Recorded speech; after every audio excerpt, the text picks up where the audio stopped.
الحمد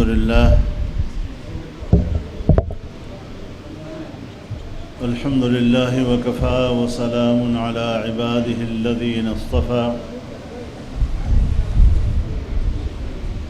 لا سيما على سيد الرسل وخاتم الأنبياء وعلى آله وصحبه ومن بهديه مهتدى أما بعد فأعوذ بالله من الشيطان الرجيم بسم الله الرحمن الرحيم وأمرهم شورى بينهم صدق الله العظيم.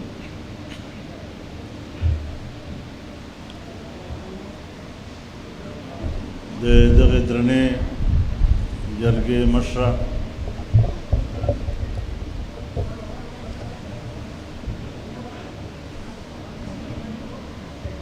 او په دغه جرګې کې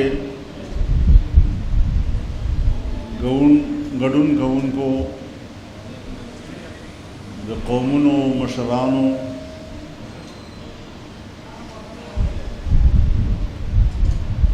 ډېرې مودې نه بعد دغه جرګه را بلل شوې ده.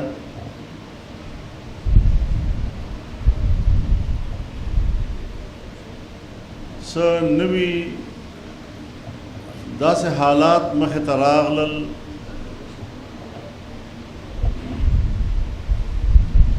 چې د دې خبرې ضرورت محسوس شو چې موږ په دې نوو حالاتو باندې بیا یو وارې ناسته وکړو، مشوره پې وکړو او چې بیا څه دغه جرګه طی کړي په هغې باندې موږ بیا عمل درآمد وکړو.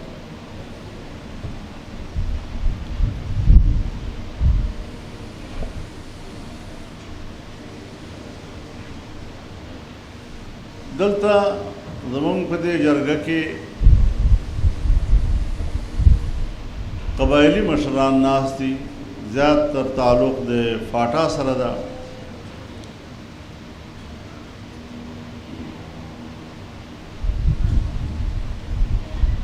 او له تېرو 10 کالو نه د فاټا په خلکو چې څه تېرېږي او په دوی باندې چې کوم ژوند اور شوی ده د هغې به څه لاره راوباسو. دا زموږ یو اجتماعي ذمہواري ده.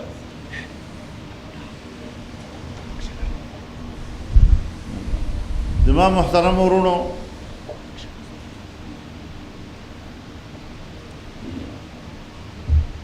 دا وخت نه د ګیلو ده، دا وخت نه د یو بل ته پیغور ورکولو ده، دا وخت نه د دې ده چې زه تا ته ووایم چې ته صحیح وې زه خطا وم یا زه صحیح وم ته خطا وې.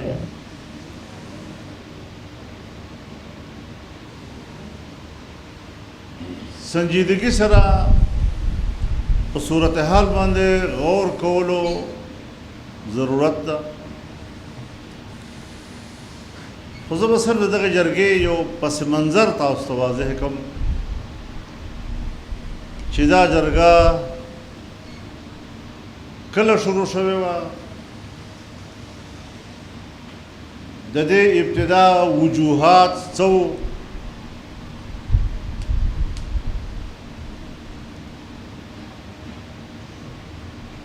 اکثر مشران خو په تسلسل سره په جرګو کې شرکت کوي، خو بعض مشران به داسې هم وي چې هغه مسلسل شرکت نه وي کړی، نو کیدای شي هغو ته پس منظر واضح نه وي.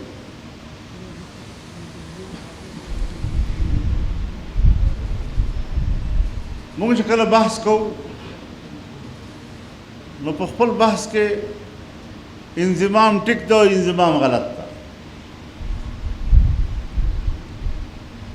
دا د انضمام ملګری دي او دا د انضمام مخالف دي.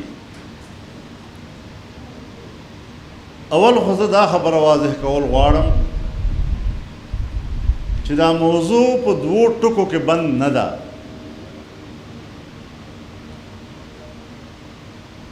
په 2012 کې دلته په صوبه کې د ANP حکومت په اسمبلی کې قرارداد پاس شو چې د فاټا له صوبه خیبر پښتونخوا سره انضمام وکړي.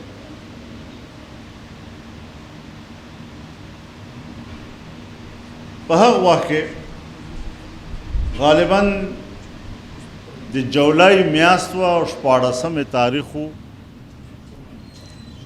आवाज به درځي که نه؟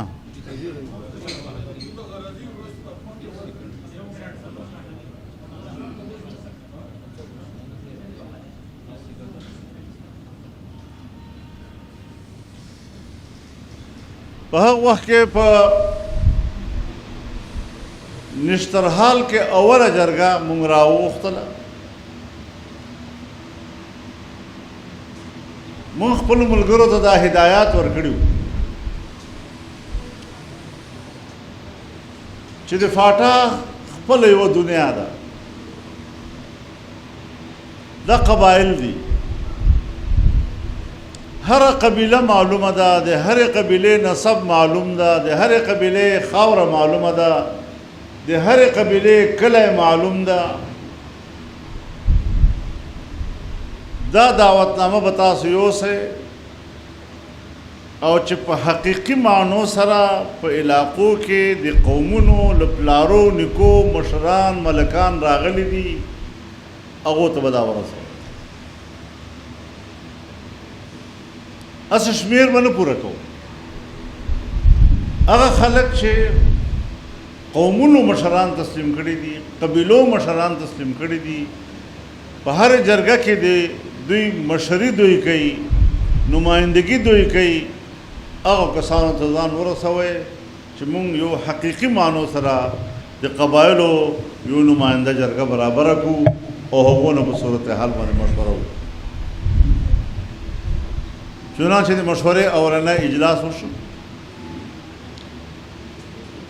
که تاسو خبره یاد نه وي چې زه در یاده کړم، زمونږ موضوع قطعا دا نه و چې انضمام دی وي یا انضمام دی نه وي. زمونږ موضوع دا و چې اسمبلی دا قرارداد پاس کړی ده چې انضمام دی وشي. نو اوس دا خو د قبایلو د سیاسی مستقبل فیصله ده. 125 کاله دغو قبایلو یو نظام لاندې ژوند تیر کړی ده. د دوی یو خپل سیاسی قبایلي رواجي یو نظام په علاقو باندې نافذ ده، په هغې کې دوی لوی شوي دي، نسلونه پکې لوی شوي دي، د ژوند یو خپل خاص بود و باش ده. په هغې حوالې سره مونږ ته په مخ کې څه لارې دي؟ نو مونږ 3 لارې ولټولې. اوله دا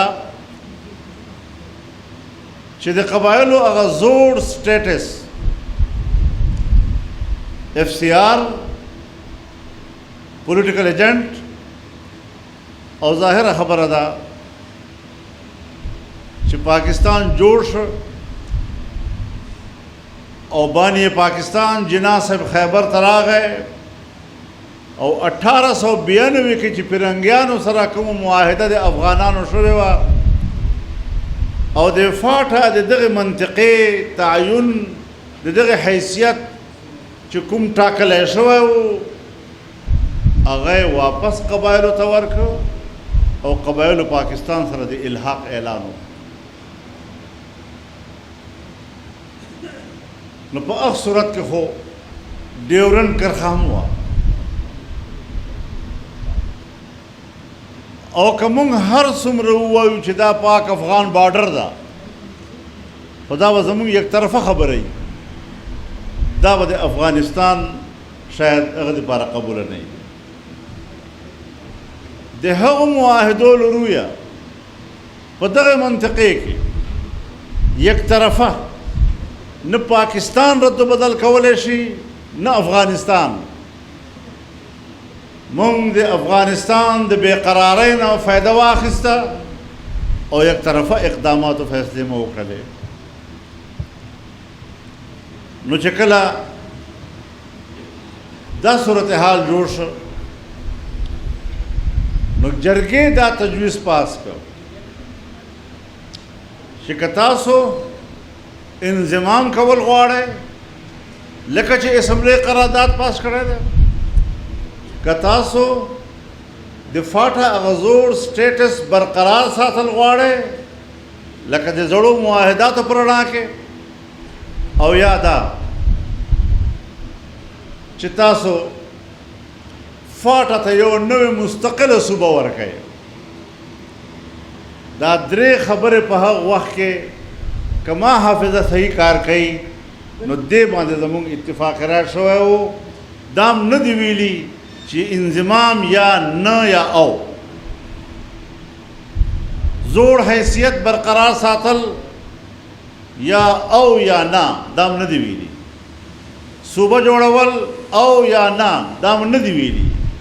دام ویلي دي چې دا درې صورتونه ممکن دي، په دې کې فاټا له خلکو سره مشوره وکړئ، له خلکو رایه واخلئ، فاټا عوام څه غواړي لږ دا کاروایی تاسو په فاټا کې وکړئ نو دا عمل به تاسو ته په کشمیر کې په کار درځي او هندوستان په مقابله کې به په دنیا کې د کشمیر موقف تا نور هم مضبوط شي چې زه خپلو قبایلو نه تپوس کوم او د سیاسي مستقبل فیصله کوم نو د کشمیر په باره کې به هم د کشمیرانو په رایه باندې د دوی مستقبل فیصله کړي. دا ټولې خبرې مو ورته وکړې، لیکن زمونږ د دغه جرګې 14 کسیزو نماینده وفد تمامو ایجنسیو ته لاړ. په تمامو ایجنسیو کې جرګې وکړلې او د هر ایجنسۍ د خلکو حاضري له 3000 نه واخله تر 5000 پورې خلکو په هغو جرګو کې شرکت وکړو چې کوم رپورټ مونږ ته دغه 14 کسیز وفد راکړ هغې مطابق خبره کوم. سوا د خیبر ایجنسۍ نه چې سهار په خیبر ایجنسۍ کې جرګه ده او په دې شپې دلته دماکې وشولې، تاوانونه وشول، خوف و هراس پیدا شو، نو خلکو د راتلو لارې بندې شوې.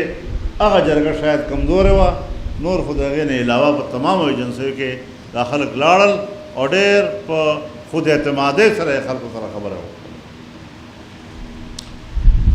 بیا سرکار یو وفد جوړ کړ، سرتاج عزیز صاحب په مشرۍ کې یو کمیټي جوړه شوه، هغو چکر ولګاو. دا زه غایبانه خبره نه کوم، سرتاج عزیز صاحب ما ته په خپله وویل، زموږ مشر ده، زموږ قابل احترام ده، الله دې نور هم ورکړي. ما ته یې په خپله وویل چې زموږ خلک لاړل، قبایلو سره یې ولیدل، په هر ایجنسۍ کې د 300 نه واخه تر 500 پورې خلک موجود وو. ما ستا د سرکار له وفد سره د 300 نه 500 پورې خلکو لیدلی دي او زمونږ د جرګې نمایندګانو سره له 3000 نه تر 500 پورې خلکو لیدلی دي.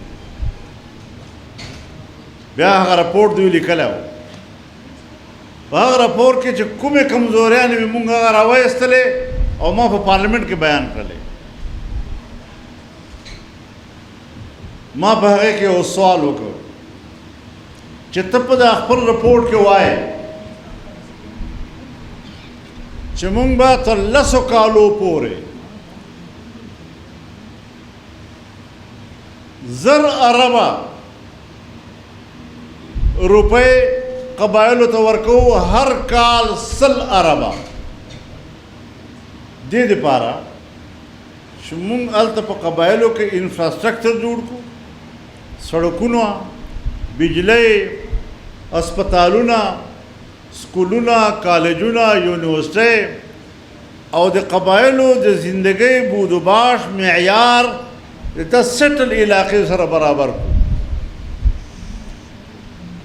دا تاسو په رپورټ کې لیکلي دي. نو ما چې ته په خپله وایې چې دا مقاصد به زه حاصلوم، سټل سره به زه قبایل برابروم، 10 کاله به ما ته په کار وي او په 10 کالو کې به زه ورته هر کال 100 اربه روپۍ ورکوم.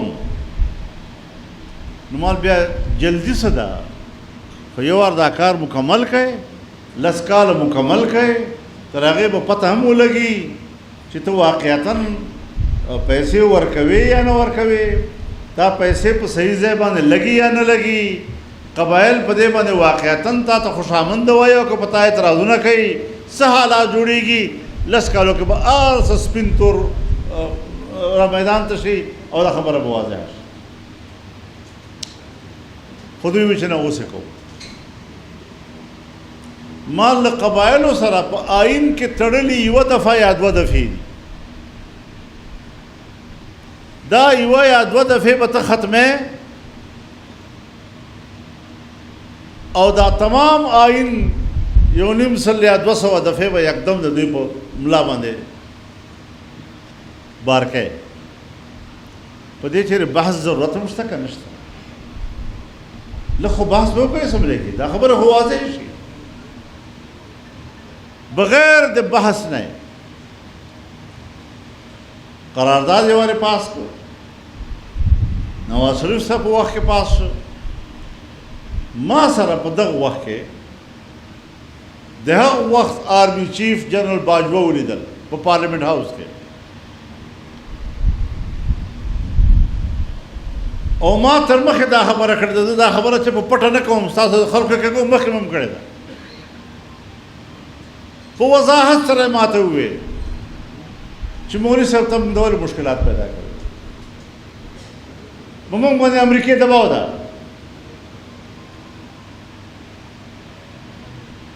او تر اسلام آباده پورې به په موږ باندې بمبارانه شروع شي. کوم دا خبره نه ومنله. زه حیران شوم چې خدای پاکه موږ دومره کمزوري او داسې دباو لاندې به موږ د قومونو فیصلې کوو. په یو مجلس کې ما خبره وکړله، ما قبایلو نه خو تپوس وکړې،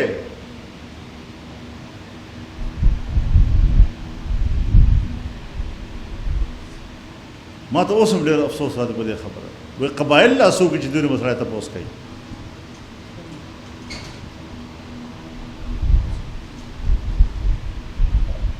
ما ته باجوه صاحب وویل چې ته خو قبایلي نماینده نه یې، قبایلي نمایندګان خو ټول مونږ سره دي. ما ورته وویل ما ګوره ته خبر یې تا سره څومره قبایلي ممبران دي؟ نو زه دلې وکتل، ما زه درته ښیم تا سره 19 کسان دي، په 19 کسانو کې 4 ووټه تا سره دي، 15 ما سره دي، خو 15 کسانو ته د لاس ور تړلي دي. دا در سره په څنګ کې د ISI چیف ناسته، اوس د لاس نه پړی خلاص کړي، په 15 منټو کې اندر به زه دوی پریس کانفرنس کوم او دوی به وایي چې دا فیصله غلطه ده. او بیا ما خبره په هغه ورځ باندې رښتینې ثابته شوه چې کله ووټینګ کېده او 15 کسانو ووټ نه واچاوه، دا ملک صاحب مشر ما ته مخامخ موجود ده او بهر بیان ورکړه پریس کانفرنس کې چې که مونږ ووټ اچولی وای مونږ قبایلو ته واپس خپلو علاقو ته نه شو تللی. دغه واقعاتو نه زه راتېر یم، چشمدید حالاتو نه راتېر یم. په قبایلو کې زما چې کوم پارلیمنٹ ممبران دي، زمونږ کولیګز ملګري، هغه ټول زما د خبرو نه خبر دي. انضمام وشو، خو انضمام نه مخکې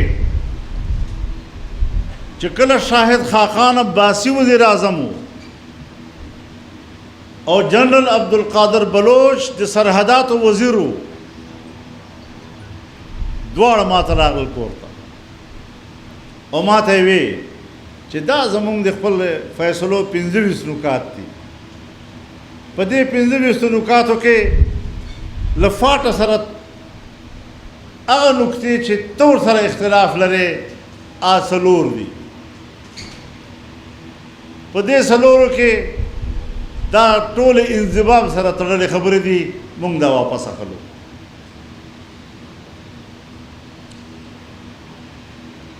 او واپس اخلو خو ته یو خبر را سره ومنه څه چې د پېښور های کورټ اختیارات به فاټه ته توصیه کوو. ما چې د پېښور های کورټ اختیارات د فاټه ته ورکړل نو خو انضمام دی وکړه که وینا دا به ته را سره باندې مال که ته خامخا غواړې چې هلته د عدالت لاړ شي نو بیا د اسلام آباد های کورټ ته دا اختیار ورکړه، ځکه چې دا علاقې وفاق زیر انتظام دي او اسلام آباد های کورټ هم د وفاق کورټ ته، نو هغه به ډېر سمون خوري په نسبت دې ته یو صوبې وی هغه لرې ده. ما لرې نه ده، خو ته بینک جوړ کړه په پېښور کې ورته که نه په فاټا کې بینک جوړ کړه نو خلک به هلته مقامي طور باندې خپل مقدمات. خو دا راته ووایه مال چې عدالتونو کې خو دوه قسمه مقدمې یو فوجداري وي یو دیواني وي. فوجداري خو بچر ومنو، روزمره واقعات کېږي، یو مدعي یو مدعی FIR درس گرفتاری وشو عدالت ته لاړل خلک. خو دیوانی کیس کې خو لینډ ریکارډ ضروري ده. دا په تمام فاټه کې د سره لینډ ریکارډ شته نه. دا وطن د پلان کې خېلو دا د پلان کې خېلو دا د پلان کې ځایو دا د وزیرو دا د دوړو دا د اورګزیو دا د پلان کې دا وطن او خاورې تقسیم دي. په کنالو تقسیم نشته، د کور کور تقسیم نشته په دې علاقه کې. نو کوټ به څه کوي هلته؟ مچان به مړی. دا تېر کال ما ته یو کس راغلی و، د صوبې یو مشر و، نو ما ته وایي چې مونږ انشاءالله لینډ ریکارډ جوړو. ما څنګه یې جوړې؟ وایي سیټلایټ نه تصویرونه اخلو او د سیټلایټ نه به بیا لاندې مونږ قبیلې معلومو او بیا به قبیلې خلکو کې دا پلاټونه تقسیمو. ما د سیټلایټ نه به راکوزېږي هم که نه ځمکې ته.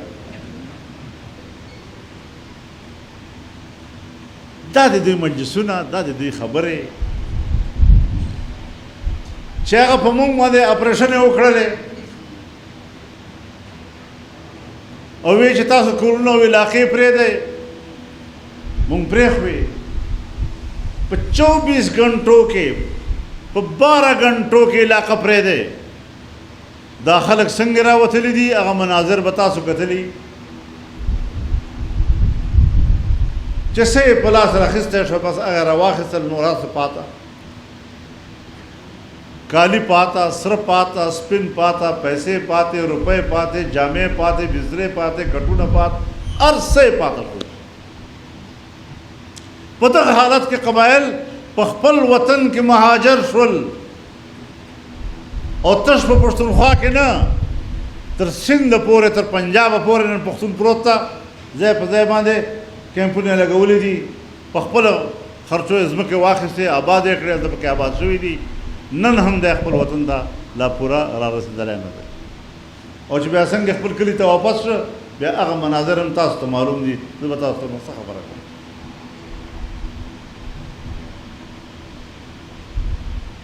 له دغو حالاتو نه مونږ تېر شوي یو. قوم نه یې تپوس نه وکړ په دې 10 کالو کې. تاسو راته ووایئ په دې 10 کالو کې یا 8 کاله تېر شوي بھئی 8 کاله به تېر شوي په دې 8 کالو کې آیا تاسو ته 800 ارب روپۍ میلاو شوي دي؟ یو ارب به هم په مشکله باندې سړی برابروي چې به حکومت ووایي چې او مونږ قبایلو ته ورکړي دي. نو ولې به دا ملنډ په دې قوم باندې ووهلې؟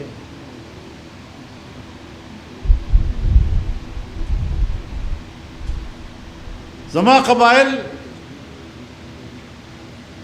په پښتونخوا دنیا کې له ټولو نه محترم قوم بللی کېده. زما قبایل خپله شامله لرله.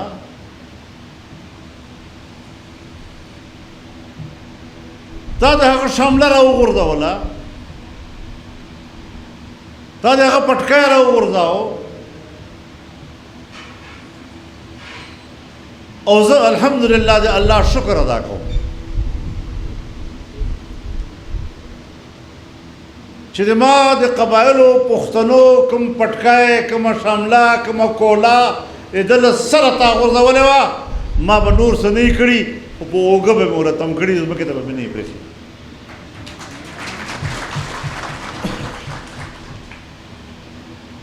او که دا ګناه وي نو دا ګناه مې کړې ده. په دغه ګناه به انشاءالله جنت ته ځم.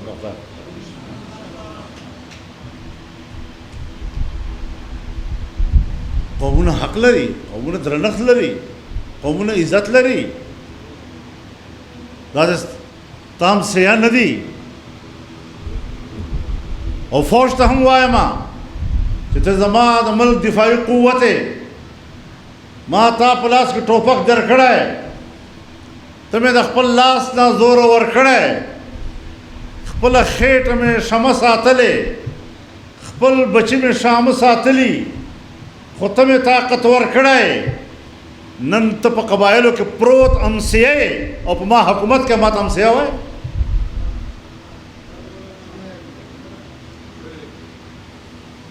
فوجانو مشرانو واورئ دا آواز، زه او تا یو برابر پاکستانیان یو.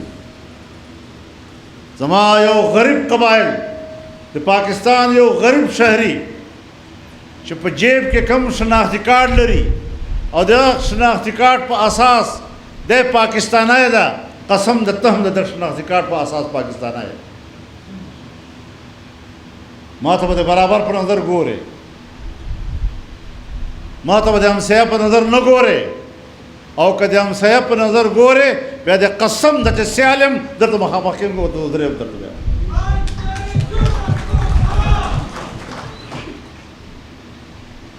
پښتون سړی بې سیالی ژوند نشي تېرولی.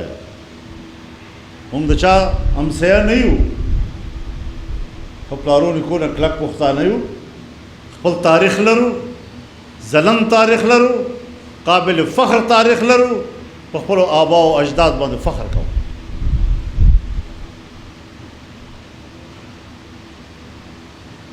خو راځئ چې اوس مسئلې ته وګورو. نن چې ما خو هلته هم درته نه دي ویلي چې انضمام کوه یا مه کوه، ما خو درته نه دي ویلي چې حیثیت مې ضرور برقرار ساته یا مې مه ساته، ما خو درته نه دي ویلي چې ما نه صوبه جوړه کړه یا مه صوبه جوړوه.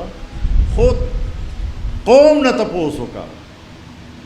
راځئ چې نن بیا په دغه موضوع باندې مشوره وکړو.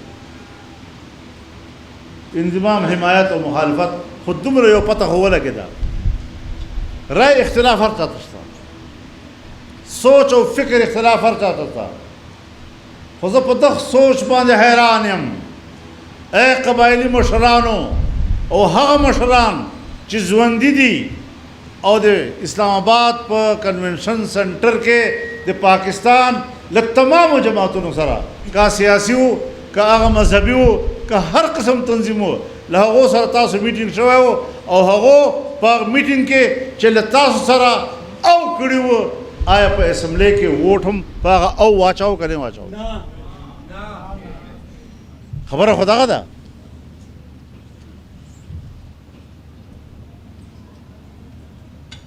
که ما هلته او کړي او وروسته به هغه خلاف کړي، زه ګرم یم درته. په جرګه کې راته ووایه چې ګرم یې، او که تا فیصله کړي او ما در سره او کړي، په کار ده چې سیاسي خلک په او باندې ټینګ پاتې شوي وای که مان وزیر اعظم صاحب تا خو ما سره ومنل چې دا درې نکتې به وباسو. بیا چې میاشت دوه میاشتې تېرې شوې، بیا دې خلک راووښتل او ویلې چې نه اوس مونږ خو مجبوره یو جي، مونږ خو مجبوره یو.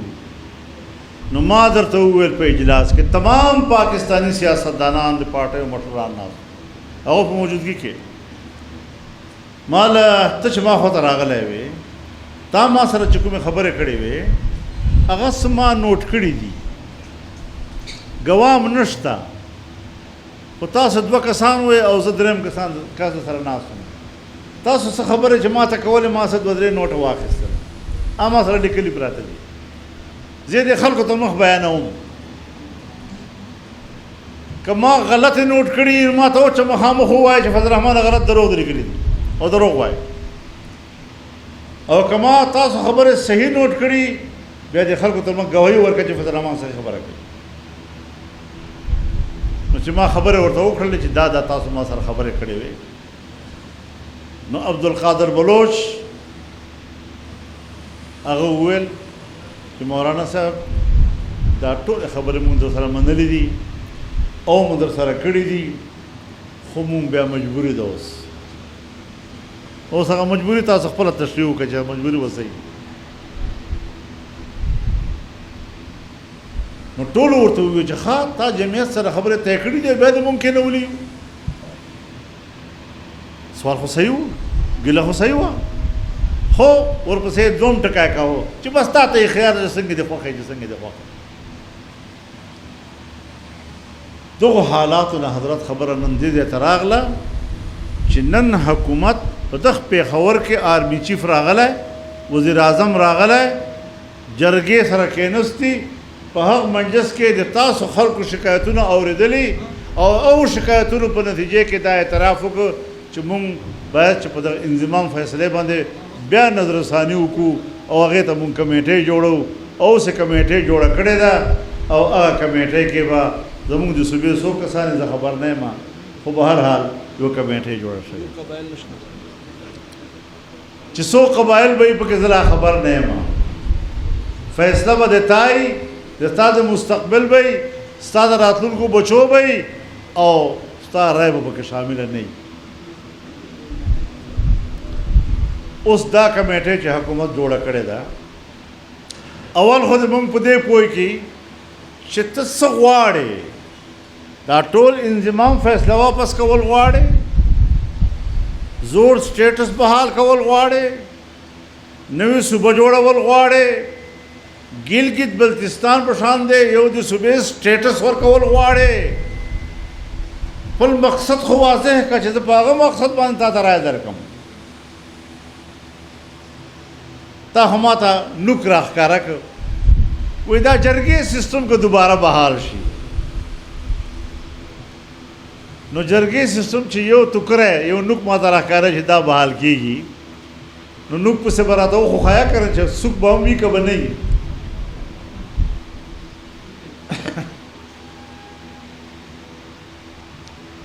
دا ټولې خبرې حضرت مبهمې روانې دي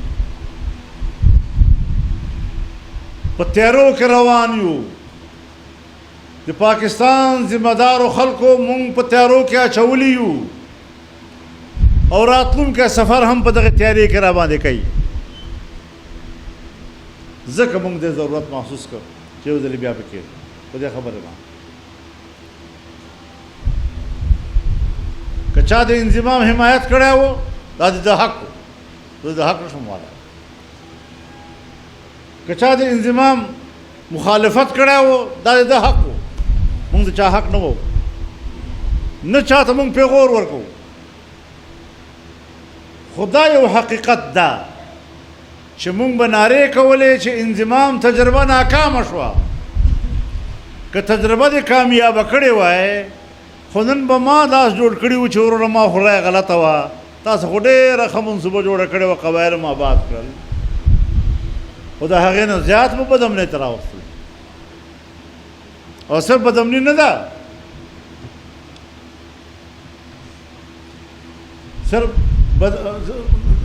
صرف دا خبره نه ده چې فاټه دوباره بحال کوو بد امني د بخت نه زیاته شوه ته ما ته وایي علاقه پرېږده کلي خالي کا نو ما دا کلي خالي کړي دي په 24 غنټې کې مې هم خالي کړي دي په 12 غنټې کې مې هم خالي کړي دي زه نن هم په پاکستان کې ځای په ځای مهاجر پروت یم، تا ما ته کوم امن راکړ چې په هغه وخت کې بدامني وه، نو په هغه وخت کې مسلح ګروپونه له سی پیک نه 100 کیلومتره لرې وو. نن زما د صوبې سی پیک هغه د مسلح ګروپونو په قبضه کې ده. ستا فلسفه، ستا حکمت عملی، ستا کارکردګي خو زه نور ورته واچولم، ذموار یې څوک ته؟ بیا به هم د بدامنۍ ذموار ما ته وایې، بیا به هم د دغې بدامنۍ سزا قبایلو ته ورکوې، بیا به هم د دغې بدامنۍ سزا د ما تور سرو او سپین سرو ته ورکوې.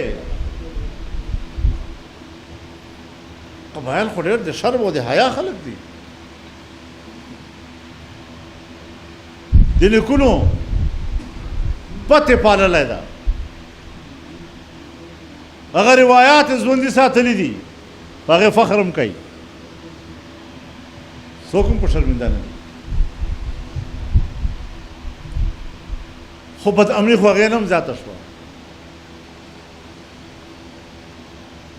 کم از کم تاسو ته زه ګواهي در کوم چې زما په علاقې کې مسلح خلک نه وو، او زما په کلي کې، زما په کور کې، زما په ګلیو کې، لارو کوڅو کې دوی ګرځي. مازدیګر نه پس تر سهاره پورې سړکونه، علاقې او لارې د دوی په لاس کې، نه پولیس شته او نه فوج شته. نو ته چې روزانه زما په خېټې باندې چاړه تېروې او ما د خېټې نه او ما د بچو خېټه پرې کوې، برکت دې څه ده؟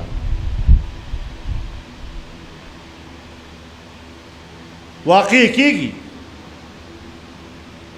ته به دی مړ کې، په جواب کې به دی تا مړ کې، دی به تا مړ کې، په جواب کې به ته دی مړ کې. خبره خو د عوامو وکړه، پبلک باندې څه تېرېږي؟ پبلک حفاظت خو نشته. پبلک دپاره خو ما قرباني ونه لیدله. سبا به راته وایي چې زما د قربانیو قدر نه کوې. ځکه بې قدره سړی وای نو په 4 غنټو کې دی چې انډیا واسکټ که اول ملګرتیا دې ما کړې ده په ټول پاکستان کې، او ستا په حق کې مې غږ پورته کړی دی. زه چې قدردان یم، بیا دومره قدردان یم. زه د خلکو په وینو او د خلکو په ژوند سیاست نه کوم.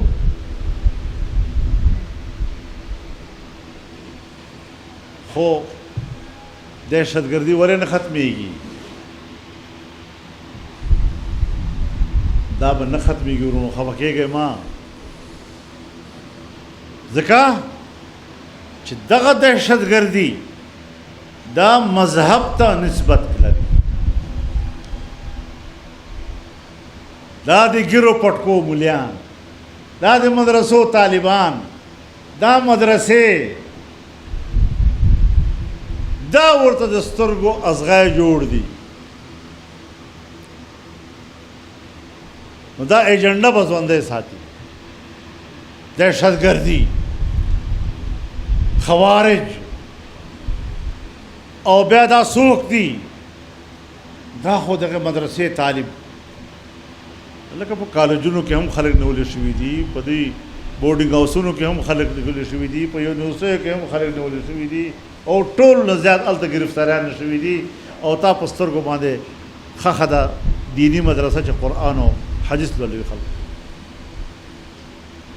دې نه علاوه د بله ایجنډه نشته. ما مه خطا کوه، دومره کمعقل هم نه یم او دومره ناپوهه هم نه یم چې ستا په ایجنډې باندې نه پوهېږم. خبره را سره کوې په سلیقې را سره وایه، دروغ مه راته وایه او نه به دروغ درته وایم. حقایق راته ووایه، حقایق به درته بیانوم. ما ستا سره د مذاکرې نه انکار نه ده کړی. لیکن د صورتحال باندې ما تاسو نه لږ وخت زیات واخیسته چې زمون خدا حال دا در چې یو پارټۍ محفوظه نه ده. ته چا ذکر وکړو یو زمانہ وایي ANP خلک شهیدان کېدل، مختلفو پارټیو خلک وینه توی شوې ده پکې. نن سبا په جمعیت باندې رامخه کړی ده او وایي دا علما کافران دي.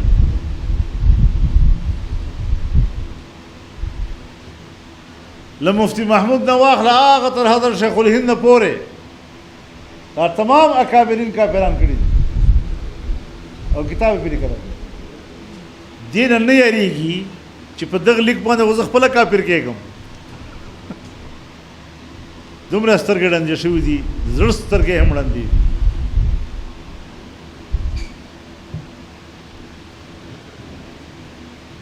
نو دغه مشکلاتو نه تېرېږو، روان یو. دا مشکلات ستاسو او زموږ مشترک مشکلات دي. په دې کې نه د پارټۍ سوال شته، په دې کې نه د فرقې سوال شته، په دې کې نه د مذهب سوال شته.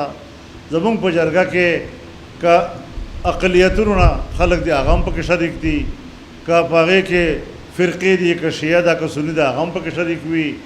په دې کې که وکیلان دي هغو نمایندګي هم وي، که صحافیان دي هغو نمایندګي هم وي. هر طبقه فکر په دې کې خپله نمایندګي لري. او دې دپاره چې مونږ کم از کم په دغه موضوع باندې یو ځای ته ورسو چې مونږ حکومت ته څه مشوره ورکړو او څه رایې جوړه کړو په دې وخت کې چې قبایل هم یکسو شي، په یو لاره باندې خپل ځان ته کړنلاره جوړه کړي او په هغې باندې مونږ روان شو.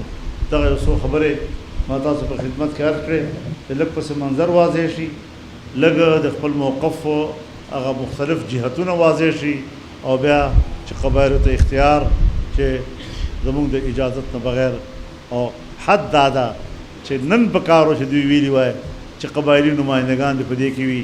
نو زه اخرې خبره نه تاسو خبرول غواړم، بیا به تاسو ته لږ خبره اسانه شي. وزیر اعظم شهباز شریف صاحب چې د پېښور نه لاړ او دا کمیټه یې جوړه کړله نو ما کور ته راغی. ما کور کې ما سره ولیدل او دا زه په پبلک کې اول ځل کوم دا خبره. ما ته وویل چې موږ د فاټا په باره کې یوه کمیټي جوړه کړې ده، ته هم پکې خپلې پارټۍ نماینده راکړه. عجوبه خبره ده چې دی به جمعیت نه نماینده غواړي او د بلې پارټۍ نه به نماینده نه غواړي. دا څه معنی لري چې پیپل پارټۍ نمایندګي پکې نه وي، چې د مسلم لیگ پکې نه وي، چې د PTI پکې نه وي، د ANP پکې نه وي، چې د محمود خان پکې نه وي. یو د جمعیت نمایندګي غوښتل دې څه معنا ده؟ په دې زه هم نه یم پوهېدا تر اوسه. نو ما جواب دا و چې جمعیت په نماینده نه درکوي. جمعیت خپل قبایلو یو ناستی لري، یو جرګه لري. موږ به د قبایلو جرګې نه تپوس کوو چې دې جرګې کې په کوم لیول باندې ګډون کوو او څنګه نمایندګي هغوی ته ورکوو. یو کس ورکوو، دوه کسه ورکوو، درې ورکوو، پنځه ورکوو، بیخي نه ورکوو. چې هره فیصله تاسو وکړله موږ به انشاءالله هغه فیصله وي او تاسو په رایه باندې به زموږ په دغه خبرې باندې په مخ باندې ګام اخلو. الله دې مونږ رهنمایي وکړي. واخر دعوانا الحمدلله.